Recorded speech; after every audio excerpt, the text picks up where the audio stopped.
Good afternoon, Internet. It is Eric Arnold, once in a while known as the Big E, here on Monday, March 22nd. No, that's not right. March 23rd. About, I don't know, 4:30 in the afternoon. Bringing you my daily thoughts on when we might have sports again, or that's what this channel was designed for, to talk about sports. Unless you've been in a coma, you know there are no sports. Got my little stub of a cigar. Don't get out much anymore, so this is one of my little simple pleasures in life that is left to me. But let's not complain. A lot of people have it worse, so I'll take this. At any rate, what do we have for you here on Monday? Got a couple things here. Let's talk sports. One of my subscribers, I've been talking about the '85 tournament and how that was my favorite tournament, and the Goliath in that tournament, the boogeyman, was Georgetown,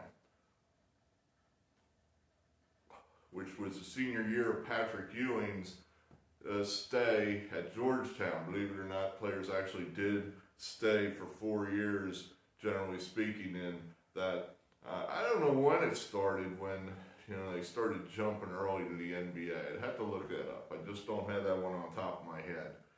But generally speaking, players stayed at least 3 years throughout the 80s. I think that's right.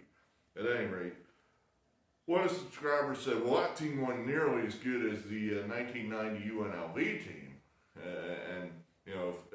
Again, for the youngsters out there, in 1990, 1991, Jerry Tarkanian had a great team out at UNLV. UNLV now, we all know it, or we probably don't know it, it's just an afterthought. It's just a team in the Mountain West, it's just another team. Well, they used to get huge sellout, you can't get in there no matter who you are, crowds at the Thomas and Mack Center back around from say 88 to 92. That was just the hottest ticket in NCAA basketball. Just go on YouTube, look up any kind of documentary on the Runnin' Rebels, and that'll bring it up. And those were such great teams. But I kind of thought, I went down a rabbit hole, thanks subscriber B, who got me down this rabbit hole. So I thought, well, let's look this up. Let's see. Yeah, there we go.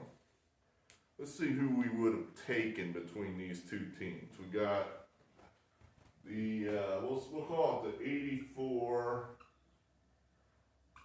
85 Georgetown.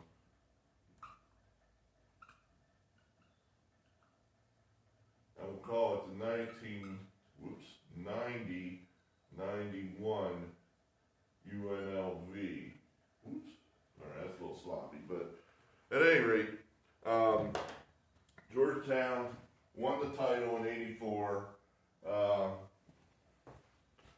Let's write it down. They were 34-3. 84, 34, 3. And then in my year that I keep talking about, they were 35-3, and they lost to Villanova in the perfect game, as you will. And then 90 and 91, let's see, UNLV, they were 35-5, and then the following year was that fantastic team they had. It was 34-0 going into the semifinal game, heavily favored to be the the first undefeated team since the 1976 Indiana Hoosiers, and they lost. They lost in the semifinal game to Mike Krzyzewski, Christian Laettner and company. I think they lost by a point or two. And that was the end of the UNLV team. So, who would we take in this matchup? I concluded that I would probably take Georgetown, just by a little bit. They played in a tougher conference. They didn't lose quite as often. I mean, this team was probably, they just played a little tougher teams in the Big East than these guys did out in their Big West, where you're playing, UC Irvine. I mean, no offense, but, UC Irvine's just not as good as those teams in the Big East. Syracuse back in the day, Providence, Villanova, Seton Hall. At Georgetown, it's 6 of one, half dozen of another. This is what we do when there's a worldwide pandemic shutting the world down. We talk about things that'll never happen, like if Team X from 40 years ago had played Team Y from 35 years ago, who would win? We do stuff like this. But I would take Georgetown. I'd make them a 2 or 3 point favorite. The main player on Georgetown is Patrick Ewing. I'm pretty sure he was named as one of the top 50 players in NBA history. The top player on UNLV was Larry Johnson.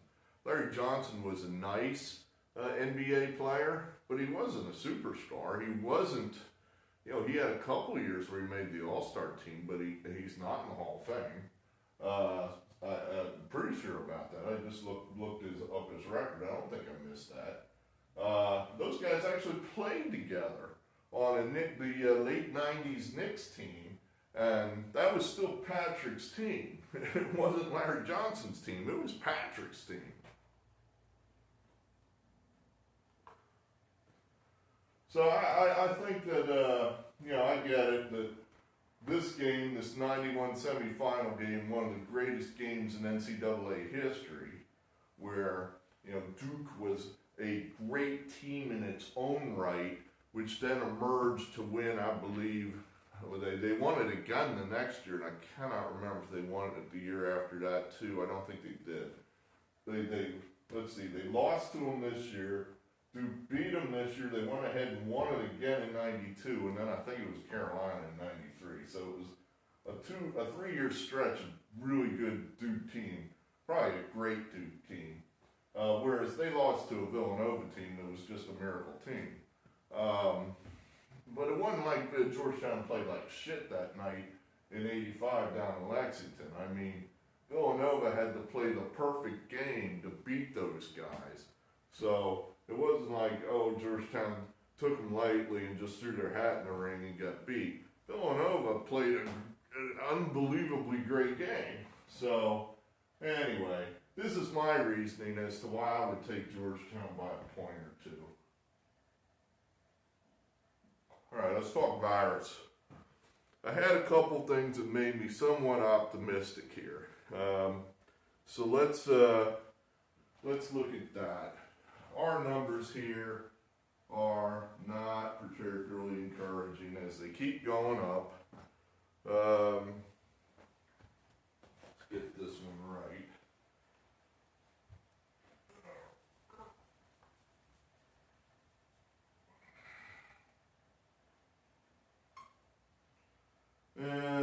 This one's probably going to be around that for today, so that's not great.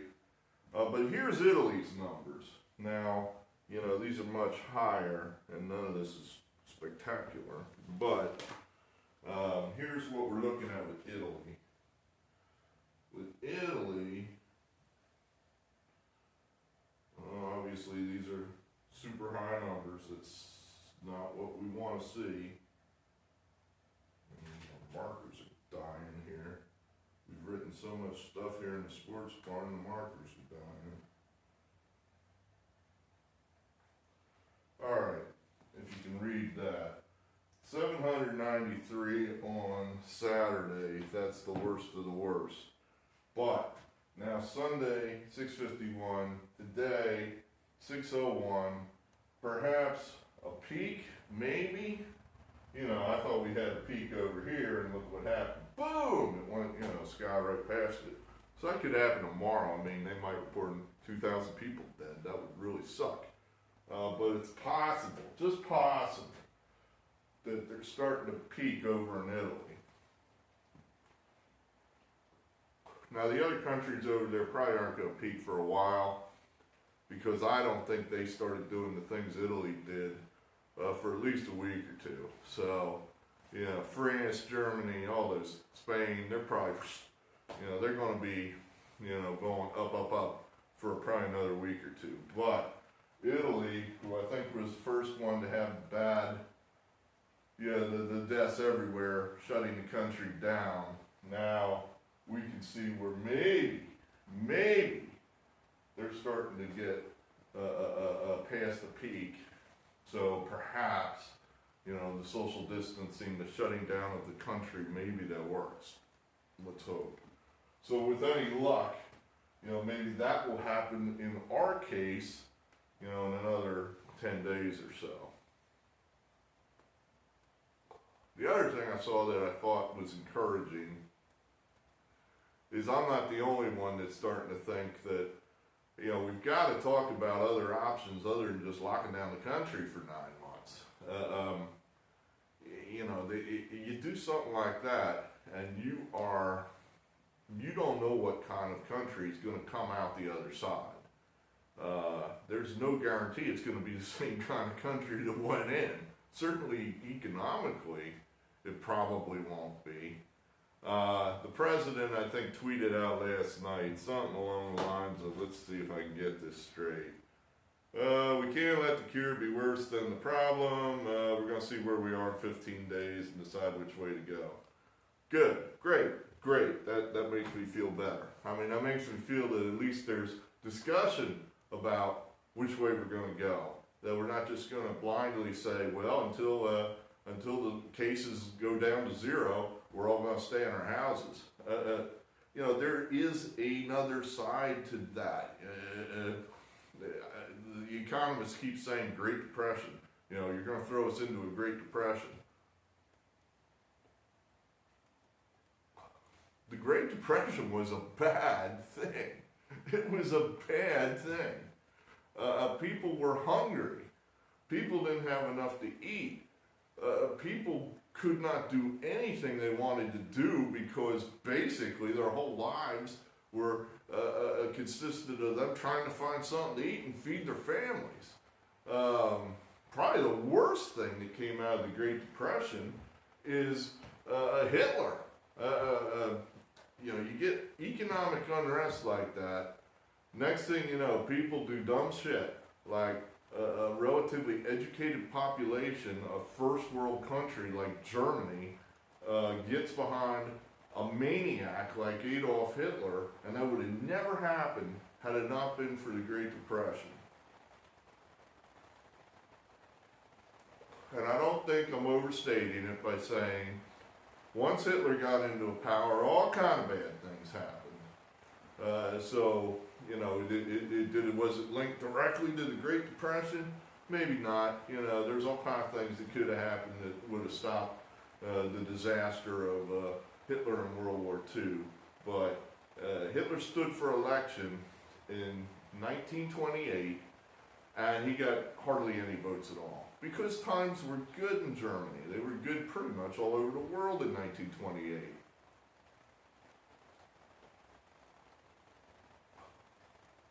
Great Depression hit, well, not even the Great Depression, just the stock market crashed 29, and it was just the onset of the Great Depression when he stood for election again in 1930, and then all of a sudden the Nazi Party won all kind of seats in the Reichstag. Hitler did not achieve total power in 1930, but he was on his way. And he didn't get a sniff when times were good. But all of a sudden now people are broke, people are hungry, and now suddenly, this guy's megalomaniac bullshit sounds pretty good. And, he was on his way. and the Great Depression gave him the big push to get there. So, I'm not saying that's going to happen. I'm just saying that has happened. Just because something happened in the past doesn't mean it's going to happen again. But it did happen. So anyway, there's some thoughts there as far as maybe, we've turned the corner. I'm still on team government, definitely now that I'm seeing a little more concrete thinking as far as where we're going here. I think the word that you're going to hear soon out of the government people is Endgame. They're going to start thinking about Endgame, because I think we have a lot of information here as far as what we're dealing with. We have the R naught value of these things. 2.2 seems to be what Corona's at. The Spanish flu, it was between 1.8 and 2, which means this is more communicable than the Spanish flu was. It's certainly much more communicable than the normal flu. For all you guys out there say, well, it's just a flu, it's just a flu. It's not. It's much more deadly than the flu. For two reasons. It's much more communicable, and I don't think this is like a straight multiplication thing. In other words, it's roughly twice as communicable. I think this is probably an exponential function of some type.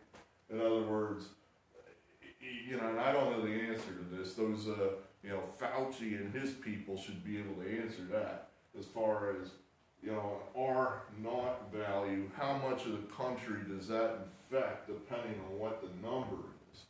So that's the question there, as far as what do we do?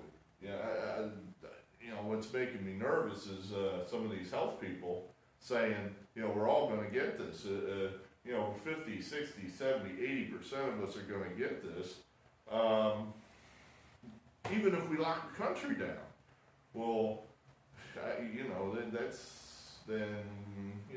are we locking the country down?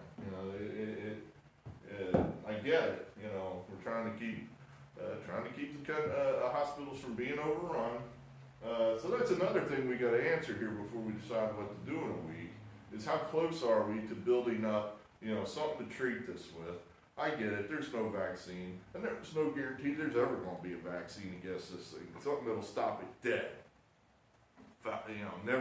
You'll never get the thing ever.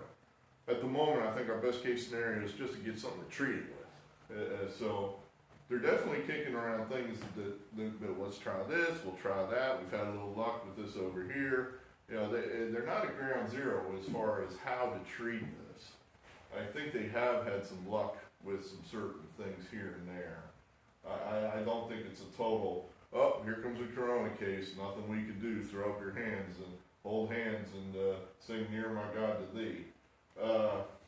As far as the Spanish flu and its death rate, we know what that was. The history books say 2.5, although I've seen some articles that said it's much higher than that. The normal flu, 1 out of 1,000. That's not very high at all. The most recent number I heard, Trump's people that I think we all kind of say, all right, they got no agenda. They're probably telling us the truth. That's 7 out of 1,000. That's high. That's 7 times the normal flu. And the thing's more communicable than the normal flu. That's why we're all locked in our houses. This is much more dangerous than the normal flu. The only reason that it hasn't gotten up to normal flu-like numbers is because we're locked in our houses. Cough. Sorry. I'll wash my hands after this is all over. But then we have, I lost my train of thought. So, we're thinking about what to do with this here. I guess what I don't know is, are they getting anywhere on getting more ventilators? Are we getting anywhere with getting more hospital beds? I mean, right now it seems to me that most of the states ought to be sending stuff to New York. That's where all the action is. I guess if I'm a governor of Arkansas, I'm thinking, well, I'm not sending Dick to New York because I'm going to need that stuff here. Yeah, I get that, but on the other hand, New York's where it's at, and as a country, you can't function without your biggest, most important city. You can't just let that go and just say, screw them, have at it. We'll just build a wall around it and we'll send in Snake. You can't do that. So I don't know how it's going to play out. I'm still on team government. I'm down with the lockdown. I think that's still the way to go. Let's just continue doing it, and we'll see where we're at in a week, just like the president said. So, team government, we're still there. We're still with them, even though I'm a libertarian and being told what to do. I absolutely hate it, but I think what they're saying makes sense. So, I think I've run out of things to say for this episode. I think we're still at 25 subscribers. Oh, I did want to say one thing. I do think what we'll do here is, at some point, we're going to go through the 30, I always get this wrong, 30 baseball teams. There's 30 baseball teams, 30 baseball teams, 32 NFL teams. I'm pretty sure that's right. At any rate, we're going to go through all 30 MLB teams and just basically, this is what I think, this is how many wins. Again, that's pointless. We're not going to play a 162-game schedule, so we'll have to come up with some other grading metric as to whether we think they're good or not, whether we're going to play them or not. We're going to bet them or we're going to fade them. That's a term. Bet against. So we're going to do that. I don't see any rush to do that because I frankly don't think we're anywhere near opening day. I still think July 4th is probably an optimistic date for that. Let's hope that that's not the case. I think that's kind of in the middle. I really think that's kind of in the middle. I know I've talked to some people in the OVBL Ohio Valley Bush League, my fantasy baseball league, and they just think we're going to be playing ball here in a month. I think they're nuts. That would be your more optimistic prediction. And then, in the deepest recesses of my pessimistic mind, I think they could miss the whole season. I think that's certainly possible. Let's hope that doesn't happen. At any rate, so I think there's reason for some optimism here at 5 p.m. on Monday the 23rd. So let's cross our fingers. The sun will come out tomorrow. It's not out at the moment, it's pouring down rain, but at any rate, alright, I'll probably talk to you tomorrow. Eric Arnold signing off.